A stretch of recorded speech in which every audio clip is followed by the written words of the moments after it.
कौन है और इंडिया को भी इस कसूरवार ठहराया जा रहा है और कश्मीर इशू को भी बीच में ले आए हैं और ब्लास्ट जो है वो पेशावर में हुआ है, क्या कहेंगे? ये जो आपने पूरी तमीद बांधी है, इसको एक सेंटेंस में इस तरह बयान किया जा सकता है कि they are running like headless chickens. जो हेडलेस चिकन जो है ना, आपने कभी देखी है कि मुर्गी का जो है गर्दन कटी हुई मुर्गी जो है वो गर्दन कटने के बाद भी भागती है, but she doesn't know where to go. तो बात ये है, दे आर रनिंग जो है ना, एक पैनिक बटन दब जाता है। They were expecting this kind of thing. मैं समझता हूँ कि जो लोग पाकिस्तान को रूल कर रहे हैं ना, कहते हैं अल्लाह ने बनाया है, तो अगर उनकी बात को हम यकीन कर रहे हैं तो अल्लाह ने बनाने के बाद उन पे ऐसे लोगों को मुसल्लत किया है जो कि पता नहीं उनके कोई आबा व अजदाद या जो लोग रिलीजियसली बिलीव करते हैं इन चीज़ों पे, उनकी जो ट्रेडिशन के मुताबिक पता नहीं उनके आबा व अजदाद ने कैसा कोई ऐसा गुनाह कर दिया कि जिसके नतीजे में इस तरह के लीडर उन पे मुसल्लत हो गए। ये जो कुछ हुआ है पेशावर में, इट वाज एक्सपेक्टेड। पूरे पाकिस्तान पे कब्जा है मुख्तलिफ तरीकों से, मुख्तलिफ माफियाज ने और मुख्तलिफ किस्म के ग्रुपों ने उसको टुकड़ों में तकसीम कर करके उस पर कब्जा किया हुआ है। आप वो कब्जा छुड़ा नहीं सकते। तो आप कहते हैं कि आप जाके जो है वो हिंदुस्तान जैसी पावर को, जो कि अब एक जो है वो एक मिनी सुपर पावर है और रीजनल सुपर पावर तो है ही है साउथ एशिया की, अनचैलेंजेबल, उसको आप जो कहेंगे कि तुम जो है ये 84,500 मुरबा मील की farmer state of Jammu and Kashmir जो है ये एक जाली रेफरेंडम करा के तो हमें दे दो, तो अब ये कहेंगे जी उसने ह्यूमन राइट्स की वायलेशन की। ह्यूमन राइट्स की वायलेशन आपको 2000 अगस्त 2019 के बाद 19, 20, 21, 22, 23 अचानक कैसे याद आ गई? ये जो घिसे पिटे लोग हैं, किसी ने बेतहाशा मूछें रखी हुई हैं, किसी ने बेतहाशा जो है वो किया हुआ है, इनको मैं हैरान हूं कि ये कौन किस किस्म की है। ये पाकिस्तान के लोग क्या चर्च पीते हैं? इनको नजर नहीं आता ये किस आदमी को हम वोट दे रहे हैं और इसने आके अपनी हरकत वो करनी है कि नहीं करनी। IMF, world bank, Saudi Arabia, जहां से भी ये पैसे लेते हैं, ये कोई मुल्क पे नहीं लगा रहा है, ये आपस में बांट रहे हैं। ये और ये सारे मुसलमान है, भाई इसमें हिंदू कोई नहीं है, ये सारे मुसलमान है। अब 98% मुसलमान को किससे खतरा, मुझे ये भी समझ नहीं आ रहा। वो तो सर पेशावर ब्लास्ट के बाद भी लोग कह रहे हैं कि आखिर इनमें से शहीद कौन है, जिन्होंने मारा वो भी मुसलमान है और जो जिनकी जाने गई वो भी। ये इशू तो खैर है यहाँ पर। अब ये जो तीनों परिस्थितियां, जो डेंजरस कॉकटेल बन रहा है तीनों चीजों का, पैसा, पुलिस का रिजिग्नेशन, एक दूसरे पर आरोप और हुकूमत का हाथ खड़े कर देना, इससे हमें डर लग रहा है। इससे हमें डर लग रहा है कि वो पाकिस्तान में हो क्या रहा है, मतलब where is Pakistan heading to. It's a very serious and dangerous situation. मतलब इसमें मजाक ना बनाया जाए और सीरियस नोट पे, it's a very serious situation और we are keeping our eyes and ears open. We are concerned, I must say. ऐसा नहीं कि बिल्कुल फर्क पड़ता है सर, डेफिनेटली पड़ता है, क्योंकि जाहिर है कि पड़ोसी हैं और साथ बॉर्डर है तो फर्क तो पड़ता है। लेकिन पहले तो आपके फाइनेंस मिनिस्टर साहब कहते हैं कि भाई अल्लाह ने पाकिस्तान बनाया, अल्लाह ही देखेगा, हमें तो कुछ नहीं पता। आज आपके इंटरनल मिनिस्टर साहब की जबरदस्त स्टेटमेंट आ गई। उन कहते पिछले 20 सालों में यहाँ 45 लाख पठान आए हैं और पठान हर जगह रहते हैं। अब मुझे क्या पता उनमें से कौन कौन टेररिस्ट है। तो आप कह रहे हो हर पठान टेररिस्ट है, हर पठान पे शक की सुई है आपकी। Very wrong, very wrong. ये देखिए, ये आपके इंटरनल मिनिस्टर का स्टेटमेंट है, मैं नहीं कह रहा इसमें। उन्होंने कहा मुझे क्या पता 45 लाख पठान हर जगह है, तो मैं तो मतलब आप इन अ वे वह फाइनेंस मिनिस्टर ने सपोर्ट वायलेंस, बट सवाल ये है कि आप उसको रोक नहीं पा रहे हो। कल आपकी आर्मी, परसों एक मीटिंग हुई थी, उन्होंने बोला जी हम इनको रोकेंगे, पर गवर्नमेंट ने मना कर दिया, कह रहे पैसे नहीं है, रोकोगे कहाँ से।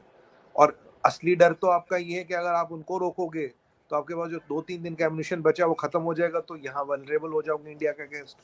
अगर इंडिया आता है जीबी और पीओके लेने तो वनरेबल हो जाओगे। अब आप बोलोगे कि आपको जीबी पीओके लेने का यही मौका मिला क्या? अभी देखिए वहाँ नारे लग रहे हैं, इंडिया जिंदाबाद, मोदी जिंदाबाद। देखिए अगर आपके पास, आरजू जी सीधी सी बात है, अगर आपके पास डॉलर है तो आप पॉलिटिशियन, आप कंट्री पे इन्फ्लुएंस कर सकते हो, पाकिस्तान के लिए कुछ नहीं है। सर होना चाहिए था सर, पड़ोसियों का भी हक होता है।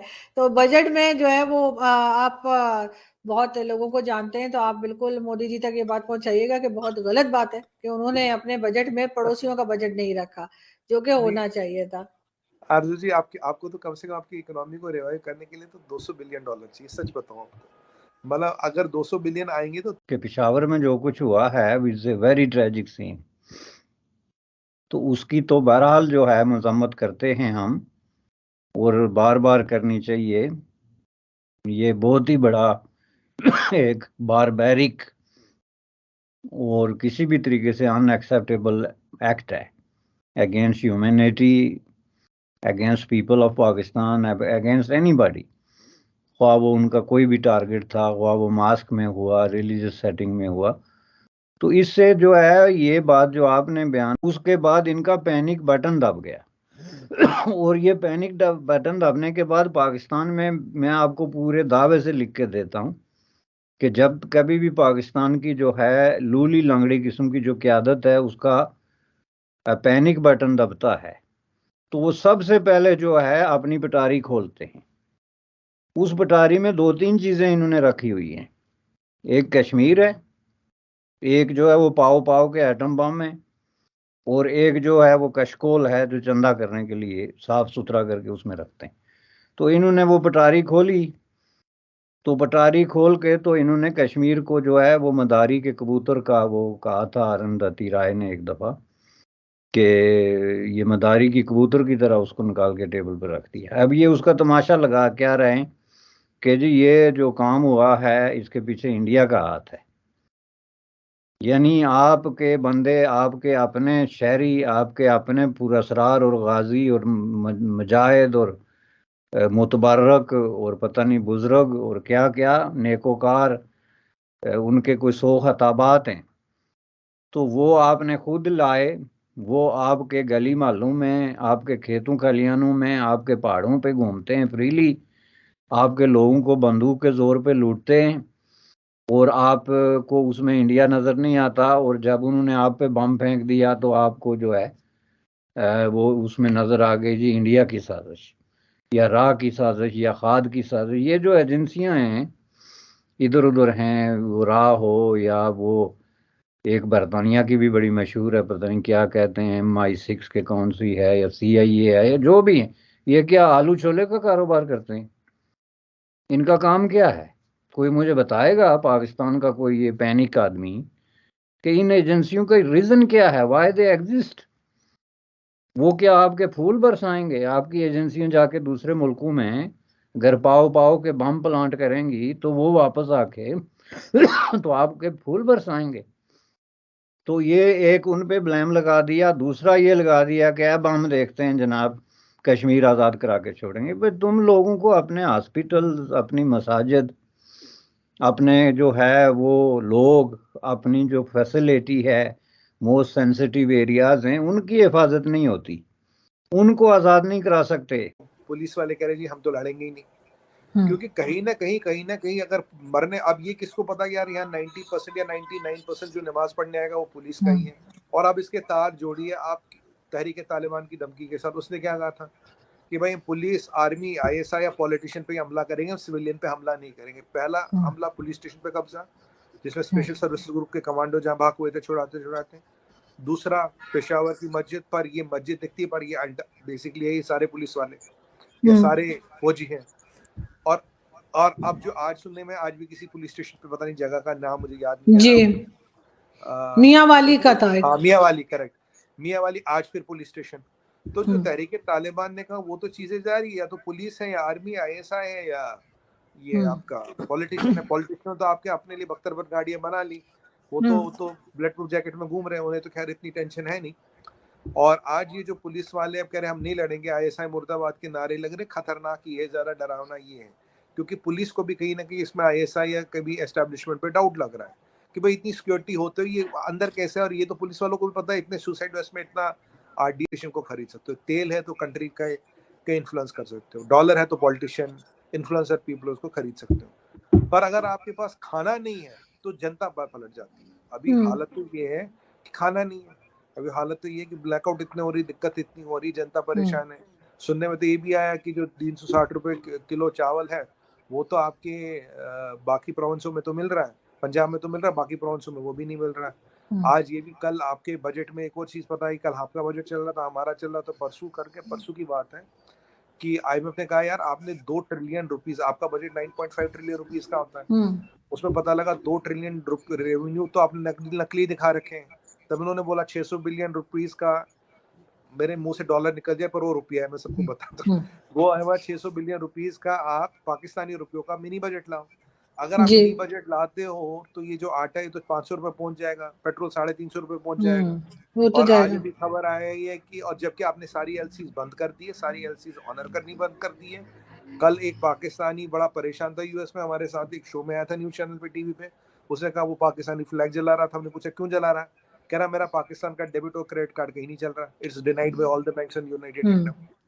तो ये जो आपके कंटेनर, अब तो शिपिंग वाले कह रहे हैं वापस ले जाएंगे, कंटेनर डंप कर लेंगे, तो अगर ये खोलेंगे तो परिस्थिति कहाँ जाएगी। 3.2 बिलियन बचा है, 2 टैंकर समुद्र में है, जो मेरी इंफॉर्मेशन है, हफ्ते भर का फॉरेन एक्सचेंज रिजर्व बचा है, और अगर आप अपने किसी इंटरनल एक्सपर्ट से पूछेंगे वो आपको बोलेंगे 4 ट्रिलियन का डेफिसिट है, 4 ट्रिलियन रुपीस का डेफिसिट है। तो मुझे बताइए दुनिया में कौन सा ऐसा बजट बढ़ेगा आरजू जी जिसमें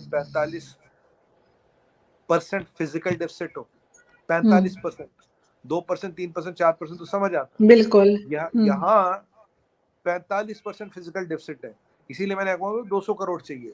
तो हमें एक तो ये दिख रही है फाइनेंशियल कंडीशन, दूसरी दिख रही है ये जो इंटरनल कलाई हो रही है, ISI मुर्दाबाद के नारे पुलिस लगा रही, पुलिस काम नहीं कर रही, पुलिस एन मास रिजिग्नेशन कर रही, तो पाकिस्तान में होगा क्या, खाना वैसे ही नहीं है, तो जनता को अब आप जो है बात ये है कि इस तरह के लोग जिन्होंने बंदूकें उठाई हुई हैं, जिनका माजी दहशतगर्दी से ताबीर है, जिनका ओढ़ना बछूना जो है वो दहशतगर्दी से जुड़ा है, और जिनका दीन ईमान दहशतगर्दी है, उनको अगर इतना ज़्यादा आप फैसिलिटेट करते हैं कि आपके मिनिस्टर्स को वो बगैर इतला के जो है ऑफिस में आके मिलते हैं और वो उनको निकाल के पैसे देते हैं, और आप ये कहते हैं कि हमने इन लोगों को वापस लाया है to facilitate them and rehabilitate them.